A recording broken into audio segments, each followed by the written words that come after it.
rồi sẽ đi xem xí thắt thắnมื้อนี้ PCP อาสาสิมารับอยู่ที่ว่าซุปฟรีเนาะของใส่กล่องกับของหันรถเนาะไล่ของมาทางว่าของใส่กล่องเนาะที่ว่าซุปฟรีนี่เนาะ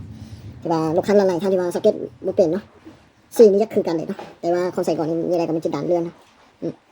เบอร์จะ2โลโก้นี้เนาะส่วนเทียบเลยนะ2โลโก้นี้นะเดี๋ยวคำจะสิขยายให้เบิ่งนะโลโก้ที่ว่า2อันนี้นะมันจะตั้งกัน100%แน่นอนเนาะอันนี้จะเป็นของใส่กล่องเนาะตัวนี้นะอันนี้จะเป็นของหันรถเนาะเบอร์แต่ตัวหนังสือนี้นะสังเกตเบอร์ให้ดีๆนะ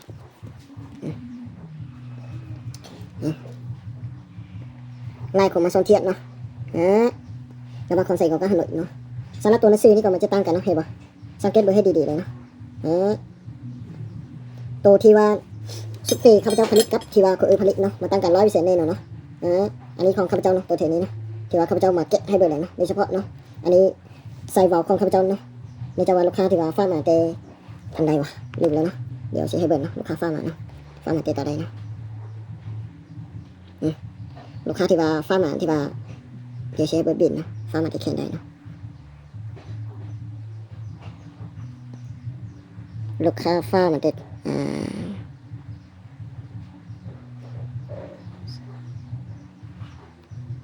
ใหญ่หัวเหมือนเนาะน่าจะเป็นแขนอัตปืนเนาะแต่นี้นะ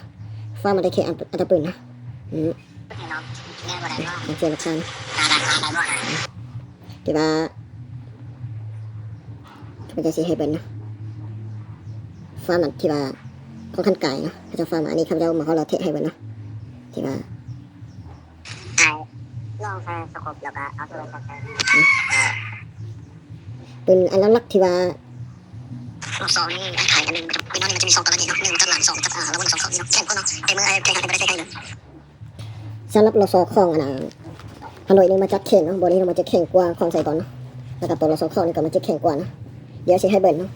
แต่ละลูกเนาะแต่ละแบบเนาะของใส่ก่อนกับฮันโดยจีส่งเทียให้ละเอียดเลยละเอียดเลยนะเป็นอย่างเขาจะซีวาวราคาต่างกันของใส่ก่อนกับฮันโดยราคาต่างกัน100%ซุฟเฟ่นี่นะปีมาให้เบิ้ลนะทั้ง2แบบนะบ่ว่าสิเห็นเจนหรือเปล่าตัวในเสือนี้เนาะสังเกตไว้ดีๆอันนี้จะเป็นคอฮันโดยเนาะตัวที่ตัวเอ็มนี่มันจะน้อยเนาะตัวพีน้อยเนาะคอฮันโดยนี่เนาะสังเกตเบอร์ให้ดีๆเนาะสังเกตเบอร์ให้ดีๆเนาะตัวนี้มันจะต่างกันเนาะตัวในเสือนี้เนาะแล้วมันจะตันบ้องสลับเบอร์นี้บ้องเลยเนาะเบอร์นี้มันจะตั้งอยู่เลยเนาะแล้วมาเบอร์อยู่บ้องตัวสามารถอัพโหลดได้ถึง 2,500 APM นะตัวนี้เนาะ 2,500 APM นะเราเปิดข้อใส่ก่อนนะตัวนี้มันจะตัวหนังสือตัว M นี่มันจะเป็นตัว P ใหญ่เนาะ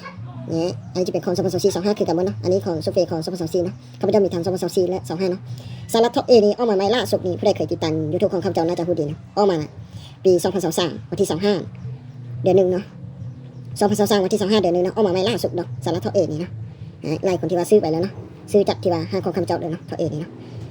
ท็อป A นี่สำหรับที่ว่าห้างของข้าพเจ้านี่สำหรับเราสอบตัวนี้เราสอบเบานี่เขาประกาศให้1 ปีเนาะเราสอบข้อนี่ก่อนเขาประกาศให้1 ปีเนาะ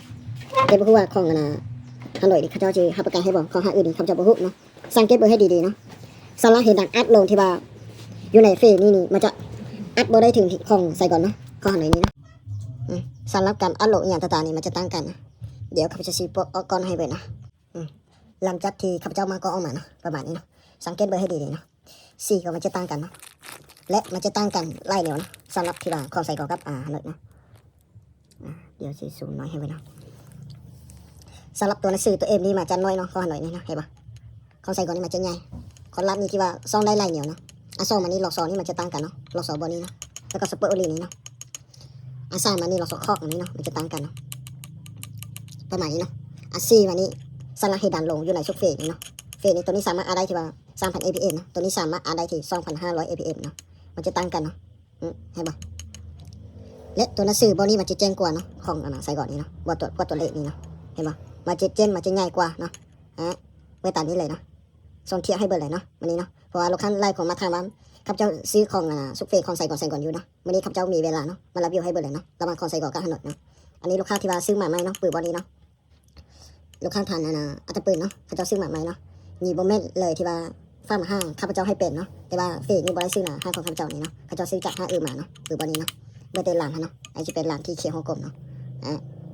ห้างของข้าพเจ้าบ่มีลานที่เคียงฮ่องกงเนาะปัจจุบันนี้มีแต่ลานที่ว่าLTเนาะ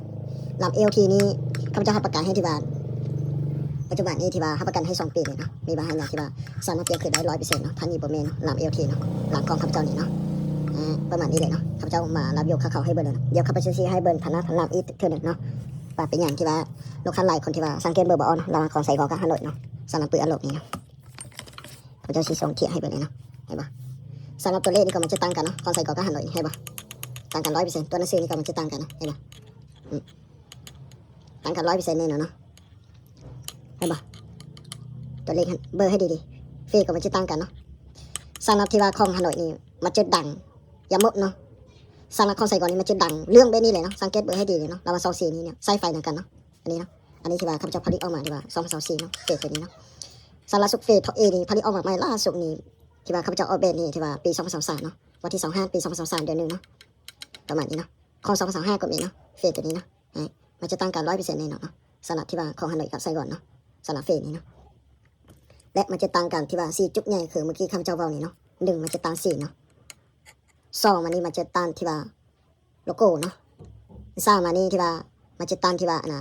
ลสตัวนี้เนาะ3มันเนาะลสเนาะ4มันนี่ลสหน้านี่เนาะลสหลังนี่เนาะ5มันนี่ซุปเปอร์โอดีเนาะมันจะต่างกัน100%แน่นอนเนาะเพราะโลโก้นี่มันบ่สำคัญแล้วเนาะคาร์บาเว้าไปนี่มันจะมี6จุด7จุดใหญ่เนาะว่าเลยเห็นดังมันจะอัพได้หลายกว่าของใส่ก่อนเนาะของใส่ก่อนเนาะข้าพเจ้าเน้นของใส่ก่อนล้วนๆเนาะเดี๋ยวข้าพเจ้าสิย้ำอีกทีนึงเนาะ1มันจะตาม4เนาะ2มันจะตามโลโก้นี่เนาะ3มันนี่มันจะตามที่ว่าลสนี่เนาะลสเบานี่เนาะ3มันนี่เนาะ4มันนี่มันจะตามลสขอบนี่เนาะ5มันนี่มันจะตามซุปเปอร์โอดีบอร์ดดำลสเบานี่เนาะมันจะตั้งกัน100%แน่นอนเนาะสำหรับโหมของที่ว่าของใส่ก่อนนี่มันจะเป็นแบบนี้เนาะโหมนี่เนาะมันจะเป็นแบบนี้เลยเนาะของอันท่อเอข้าพเจ้าผลิตนี่เนาะมันจะต่างจากที่ว่า5อื่นเนาะน้ำหนักก็มันจะเบากว่าเนาะสำหรับท่อเอนี่เนาะแต่ว่าของใส่ก่อนก็100เนาะประมาณนี้เนาะสังเกตเบอร์ให้ดีๆเลยเนาะผู้ใดบ่สังเกตเนาะข้าพเจ้ามารับอยู่ต่างเขาลูกค้าให้เบอร์เลยเนาะที่ว่าลูกค้าหลายๆทางมาถามว่าของใส่ก่อนเท่ของใส่ก่อนเท่เนาะ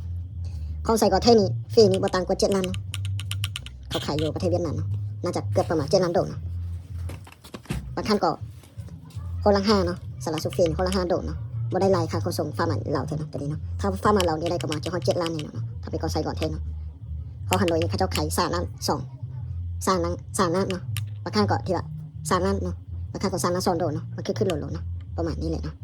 อันนี้บ่ได้หลวงค่าส่งอยู่ในนะส่งไปอยู่ประเทศเราใช่เนาะเขาเจ้ามารับยกเขาอยู่ในประเทศเวียดนามนี่เนาะประมาณนี้เนาะสารกิจอย่างนี้น่าจะคือกันเนาะอัน4เนาะเห็นปะทั้งกดทำไปมานี่ที่ว่าสิให้เบิร์นไล่ของผลิตบ่คือกันเนาะอันนี้เก่าเลยนะข้าพเจ้าที่ว่าใช้ได้ที่บ้านปืนบอลนี้ใช้ได้ปีปลายเลยเนาะ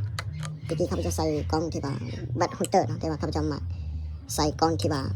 สุดอัดเดิร์เนาะอันนี้จะเป็นกล้องกันน้ำกันฟงกันให้ประเทศได้ดีเนาะกล้องรุ่นนี้เนาะมันจะบ่คือกล้องดิสคัฟเวอรี่นะดิสคัฟเวอรี่นี่ใช้เวลาอย่างนึงเนี่ยมันจะคือ100%เพราะมันบ่มีออดิตเต็มตัวนี้เนาะ